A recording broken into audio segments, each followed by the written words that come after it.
Hey you guys, it's Peter, and welcome to my channel, Peterisms, where I tell stories of my life and just little things that I've learned as I've grown into the person that I am today. And I can hardly believe that it is almost the end of the month, which makes me sad because Halloween is my favorite holiday of the year. I also love Christmas, so I have that to look forward to. I also love Thanksgiving, so I have that to look forward to. But anyway, we're almost at the end of the month. I brought 5 books with me to read today, so let me pull the ottoman over, and let's randomly pick a book. I'm going to read from Nightlight by Amy Dean, a book of nighttime meditations, and it is October 27th today. So let's see what the meditation is about. I haven't looked at any of these meditations, so I have no idea. October 27th. I observe myself, and so I come to know others. If we could view Lao Tzu, I think I'm pronouncing that right. Am I pronouncing that right? I don't know. If we could view a film of ourselves at the end of the day, we would see ourselves as others see us. We would notice our facial expressions and tone of voice and body language. We would be able to see our actions and reactions. We could study ourselves closely and learn so much more. How wonderful it would be if we could take an equally close view of those around us. Think of how much we could learn about those close to us if only we paid attention to their facial expressions, their tone of voice, and their body language. We would get to know them and understand them so much sooner if we only paid attention to them the way we sometimes pay attention to ourselves. If we observe ourselves, we will be able to understand the same actions and reactions in others. The mirror we place before ourselves is but a reflection of those around us. Can I take the time tonight to observe my actions? How can I use such insight to learn about other people? Well, I don't know that today at 48 years old, that my goal in life is to really learn about a lot of other people, in all honesty, and I know that sounds selfish, and I think in terms of recovery and self-growth, learning about ourselves, I think we have to be selfish, honestly, I'm not so concerned in learning about other people, and it's interesting to me, to watch documentaries and read books and things like that about how other people, what makes them tick and things like that. But as far as sitting and learning about somebody, I'm not so concerned about that today. Now, I do think the part about paying attention to other people's, facial expressions and things like that, what that brought to mind was that I think that we live in a world today where we don't really pay attention. We don't really have conversations with people. I used to I can remember hearing the song when I was growing up, Dangling Conversation by Simon and Garfunkel, and it's still one of my favorite songs.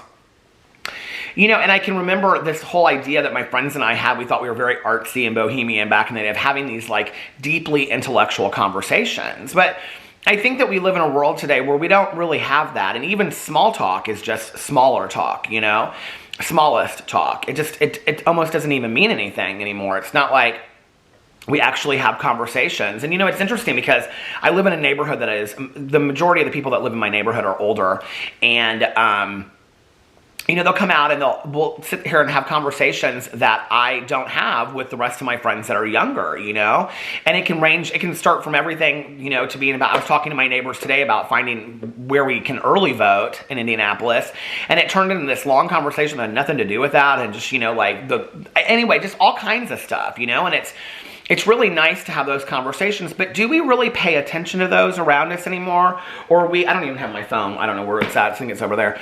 But are we constantly on our phones, constantly on social media? And I think that that's something that we have to be aware of. It's I talked on here a lot about the Toni Morrison saying that, when a child walks in a room, he looks to see, do your eyes light up? Meaning that when a child walks in a room, a child's looking to see, do I matter to you? Do you care about me? Do your eyes light up? Are you excited to see me?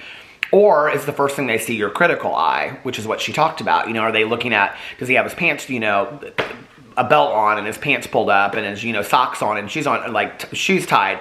Is it a critical eye or is it a loving eye that we're looking at, when somebody walks in a room? I think as adults, we feel the same way.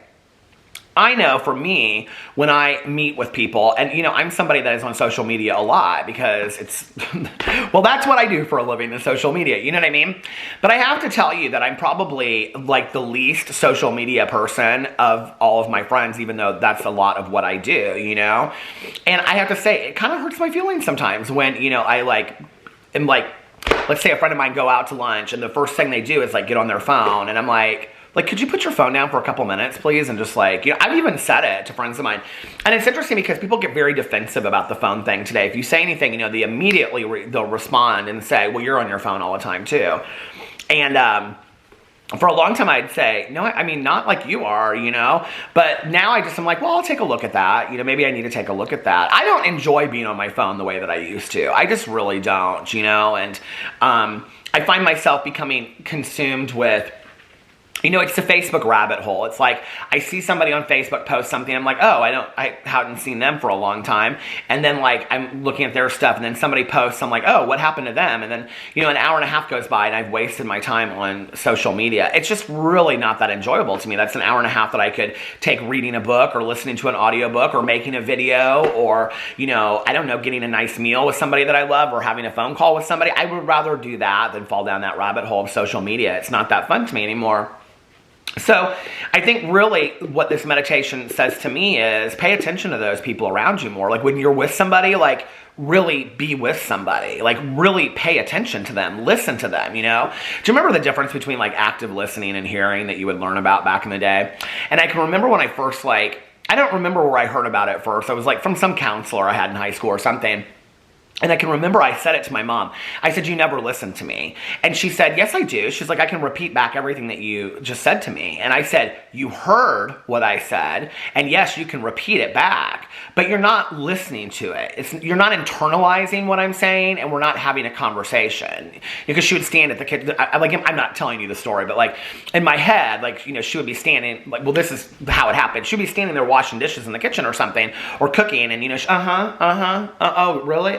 And she wasn't listening to anything that I said, And I think, when I interact with people, I want people to listen to what I have to say and I want to listen to them. And so maybe that's one thing that I need to work on today. Maybe that's a commitment that I'm going to make, that I'm already sitting here thinking, I'm picking up my best friend Tanya tonight to go to our home group meeting. And I'm thinking to myself, tonight, I will be a more active listener. I will pay attention. Because sometimes, honestly, like when somebody else is talking to me, I'm thinking, oh God, what do I want for dinner tonight? I'm like, I've become my mother. So tonight, today, I will focus on being a more active listener and being more committed to those people, around me and really listening to what they're saying and being present with them. I mean, we don't get that much time to spend with those people that we love anyway. I want to be more of that. And I want people to be more of that with me. And maybe I need to be the example, All right, great meditation.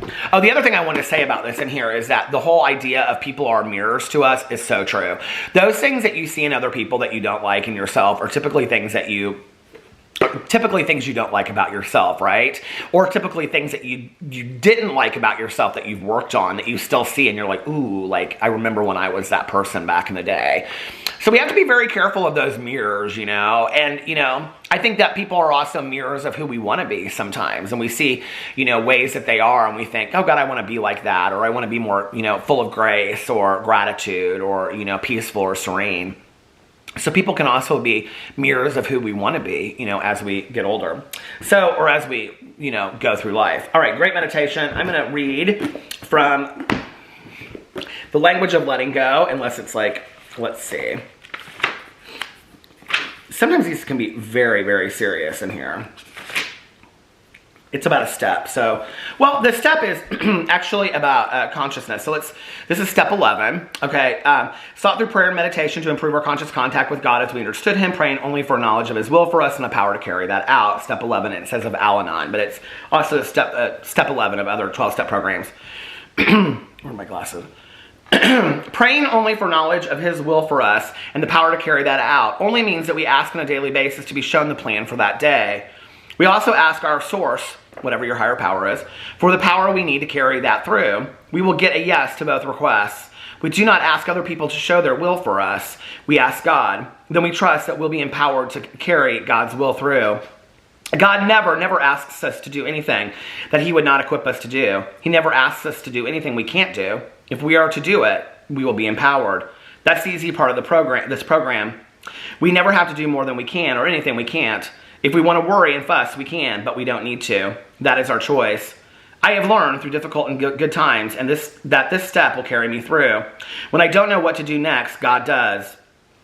Working this step one day at a time will take us places we could never have traveled on our own. Simple acts done daily in accordance to God's will for us led to a grand plan for our life. Today I will focus on asking God to show me what He wants me to do. I will ask God for the power to do that, then I will go ahead and get the job done. God, help me to let go of my fears about living life one day at a time. Help me trust that when life is lived simply and in trust, a beautiful mosaic called my life will be woven. I am being divinely led, guided, and cared for. It's such a beautiful meditation. And, it's interesting whenever I do these, somebody asked me recently if I would do more recovery-based meditations on here. And I think the reason I steer away from it is because I don't know how many people out there are actually in recovery. So I think they'll start watching it and then they'll be like, okay, this one isn't for me. And so I try to apply them to everybody so everybody can get from that, or get something from that. But this whole idea of reading about God or a higher power, or if there is a God, or any of that kind of stuff on a meditation channel on YouTube is just from me is just crazy. When I think back to the point that I could never say that I believed that there was a God or a higher power, and that I had no kind of God consciousness in my life.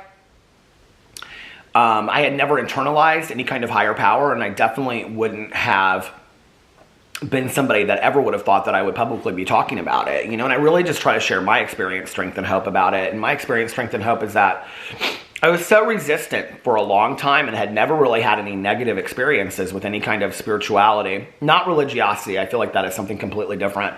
But even that, I hadn't had any negative, experiences, except for certain church factions that would always say that, being gay was a sin and things like that. I'm not a believer in that. I believe that my God does not make junk. And and I also have to say that for any 12-step program, and I know this to be true, that if you had to believe in God, any kind of God or God in general, because you don't, and I want that to be very clear. People think that they're always very biblical programs. They're not. They sometimes read that way when you read the literature and things, but you don't have to believe in God whatsoever to work a 12-step program. Do I think it's difficult? Yeah, I do. I think it's difficult. There's a whole, there's chapters written to these issues in the basic text of 12-step programs. I think it can be very difficult, I think for me, it came down to, I was willing to put something in my body and believe that it would make me, that it would do something for me, but I wasn't even willing to possibly question having spirituality work for me in my life whatsoever. And kind of when I opened myself up to that and realized that I could kind of create whatever that spirituality was for me, and that it was a loving, kind, compassionate, forgiving, understanding love, for me, source, then I think it was a little bit easier for me to kind of trust fall into that kind of faith of belief. And that's not a religious thing. Like I say, it's a spiritual belief. It's not a religious belief. And, but I'm always I think people are surprised that for me, if somebody's part of a religious group, like my mother went to 2 different churches, she had very strong faith, and if that's what works for you and it's a positive, it's not condemning somebody and it's positive, then I say more power to you, and I'm supportive of you doing that. That doesn't necessarily mean that I feel like I need to go there, to get any spiritual experience, because I can get just as, now I will say, I have sat in church services before where I felt overwhelmed with some kind of spiritual feeling. Alex's stepbrother passed away three years ago at Christmas time. And the church that he was part of was called Christ Church Cathedral. It's downtown on the Circle in Indianapolis. It's a beautiful church. And it was after Christmas. He passed away, I think it was on the 29th of December or something. And, and a lot of 12-step meetings are in churches, and those are very spiritual places for me, But anyway, I remember going to his funeral, and the church was decorated for Christmas, and they had all the greenery. It was all it wasn't store-bought decorations. It was red ribbon and greenery, and it was just, and the stained glass windows. It's an old church. It's beautiful. And they were coming through with the incense, burning the incense down the way. And it was such a celebration, it really, truly was such a celebration. And I just felt so spiritually moved in that moment, Could that have happened out in a field? Sure, absolutely. But there was something about me being in that church that day, and I don't know, it was at a time in my life where I really needed to hear God, and I needed to just listen, and I really felt at peace in the world in that moment, and I kind of had this overwhelming feeling that everything was going to be okay, like everything was going to be okay. Today, I can be driving down the street with the windows open, chilly or warm, and be listening to a Bob Dylan song, and have that same feeling of everything is going to be okay. So for me, God doesn't live in a church. My higher power doesn't necessarily, and I don't know, I just use the word God because it's easiest. And I don't know that God is a he, and I don't know that God is a she, and I don't know that God is a what or an if or a when. All I know is when I have that feeling in my heart that God is with me. And there are most days that I feel that way. Step 11 is about, asking for God's will. That is what I do in the mornings when I do my prayers and my meditations and my gratitude list and affirmation is I simply ask for a daily reprieve from drinking and drugging and ask for the best possible outcome for this day to be, I think that's all we really want, I don't ask for lottery wins or houses and things I just don't. Was there a time in my life I did? Absolutely. I don't ask for that anymore. I ask for simplicity. I ask for happiness. I ask for tolerance, which I don't love that word, but sometimes I need it to get through something that I'm going through that's difficult. I don't love the word tolerance. I've talked about that on here before, but if I'm going through something difficult, like when I was going through my back pain, I did, I asked for understanding. I asked for compassion. I asked for kindness. Not just for myself, but for others as well. And sometimes those can be people that I don't even really necessarily like that well. Because I have to want for other people what I would want for myself, right? I have to be willing to go there and say, even for this person that I don't necessarily like, I want for them to have a life beyond their wildest dreams. And that sometimes helps me see them as humane, as human people that have faults of their own and have wishes of their own and dreams of their own, of their own. I said of their own, but you know what I mean? It helps me to see them as actual human beings that have fault and error, and that maybe the reason I don't like them if they hurt me in some way was because they're just, I don't know, that maybe they're working on those things. So I try to go there, and then I try to be really thankful and grateful for just having a peaceful, calm day. I've had today. Today's been an amazing day. Has it been a 10 out of 10? No. It's been just okay. Hell, I slept forever last night. And I woke up today, and I was beating myself up for sleeping too much. And then I was like, okay, you know what? It's not worth it. So I am such a believer, that when my mom passed away, I can remember looking at her and I thought to myself, if we're born, we live, we die. And what we put in the middle of it is ours. And I am such a believer that we come into this world absolutely alone with just us and God. And we leave this world absolutely alone with just us and God. And I think at the end, that's really what it's all about, I really do. In my quietest, most silent moments, I think that's what takes away the fear for me. So I don't know, I would recommend to anybody, if you have any kind of issue with any kind of higher power, say, I'm going to go on a little bit of a spiritual journey and and spirit is not God. It doesn't have to be. Spirit can be of the soul, and I'm going to read this book and I'm going to read that book and I'm going to, my sponsor suggested to me back in the day, start with what your biggest fear is. And my biggest fear was death. And I read a Sylvia Browne book, okay, which she is today to be found a biggest fraud, right? But I read her book The Other Side and Back and it really helped me, and it started me on this spiritual journey, and people think that's funny, right? But it really did. And from that, I read all of these different books and all these different spiritual backgrounds. And what I realized was that I think that my higher power exists to reinforce this idea of love, kindness, compassion, forgiveness, understanding. And yes, even though I hate the word, sometimes tolerance, and I don't think that it has a gender. I don't think that it has a name necessarily. I just think it exists.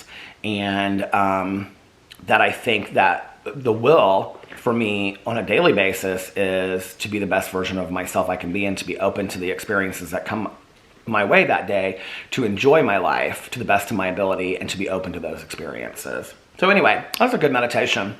That's why I sometimes don't want to get onto, because this is like a share in a meeting, you know what I mean? Like, I don't want to get into like talking about a specific step, because I feel like those people that aren't in recovery won't enjoy it. So anyway, let me know if you got something out of that. I'm sure there's at least one person out there who was like, oh my God, I needed to hear that today. I don't know. It's just like, I can remember one time somebody said to me, like, as far as like working a 12-step program and an understanding like of a higher power, acceptance of a higher power, someone said to me, you're willing to put any substance in your body to make you feel a certain way, and half these things you don't even know what they're going to do to you, but you're not willing to try a 12-step program, or you think, oh, that doesn't work, or you're not willing to think maybe there might be a higher power, but you're willing to take any substance in the world that might even kill you and put it in your body, but you're not willing to give that a try. And I don't know if it was at the moment that I heard it or what happened, but like something changed for me. Like that made me look at things in a completely different perspective. And yes, I was a little bit sober at that time, you know? And it's like, I really, really needed to hear that. So that's why I do what I do. Anyway, let me know what you think about all that in the comment section below. I love you guys, and I will see you tomorrow. Bye.